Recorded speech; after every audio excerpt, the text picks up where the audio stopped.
Hi, my name is Daniela, and today I'm going to be talking to you a little bit about goal setting, how to make your goals intuitive, how to stay accountable to them, and how to avoid procrastination in the process.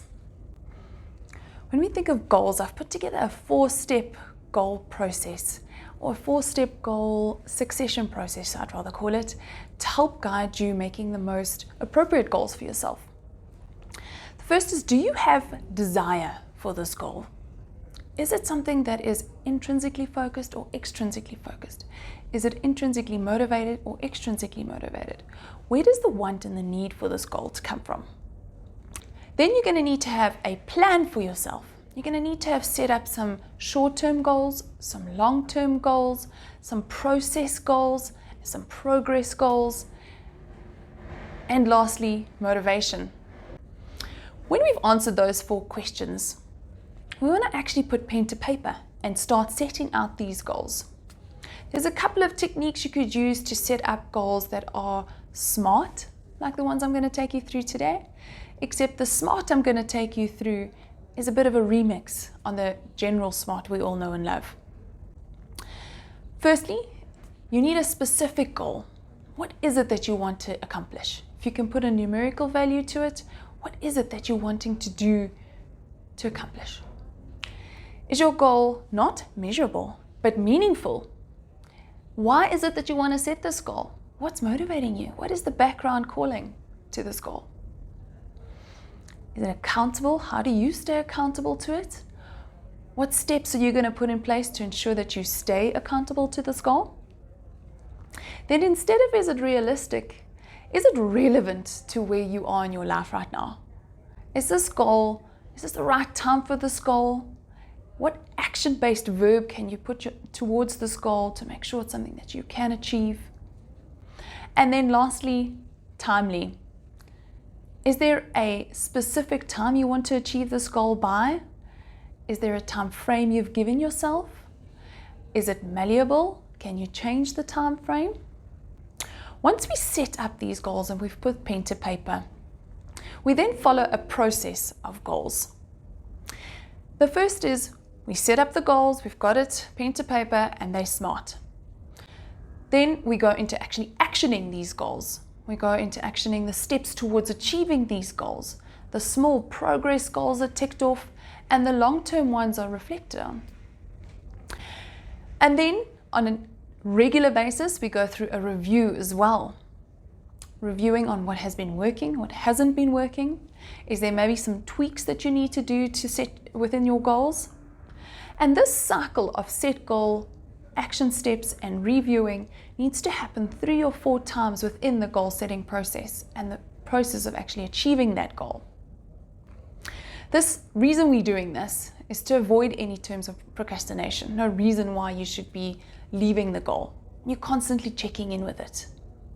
There's a couple of causes we get procrastination, or reasons why people procrastinate. The first is perfectionism. We want it to be absolutely perfect, just exactly how we envisioned it. And we are boxing ourselves in terms of the potential that you could actually have. If you're not being perfectionist, maybe you'll even go further than the goal you set yourself. Fear of the unknown. Now, in something like this, knowledge is power. Once you've set your goal and you've decided on your goal, do research and understand what it is what it's going to take for you to get there. Constantly telling yourself, I'll do it later, may not always be the best way to go about it. If you do find yourself saying, I'll do something later, try and figure out where that I'll do it later comes from. Imagine you're a parent and you're speaking to your inner child.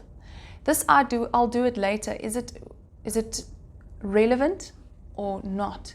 Is it a higher priority, what you're going to be doing instead of the goal? Or is the goal a higher priority? Then often we find ourselves working on the smaller tasks first and never looking at the big ones.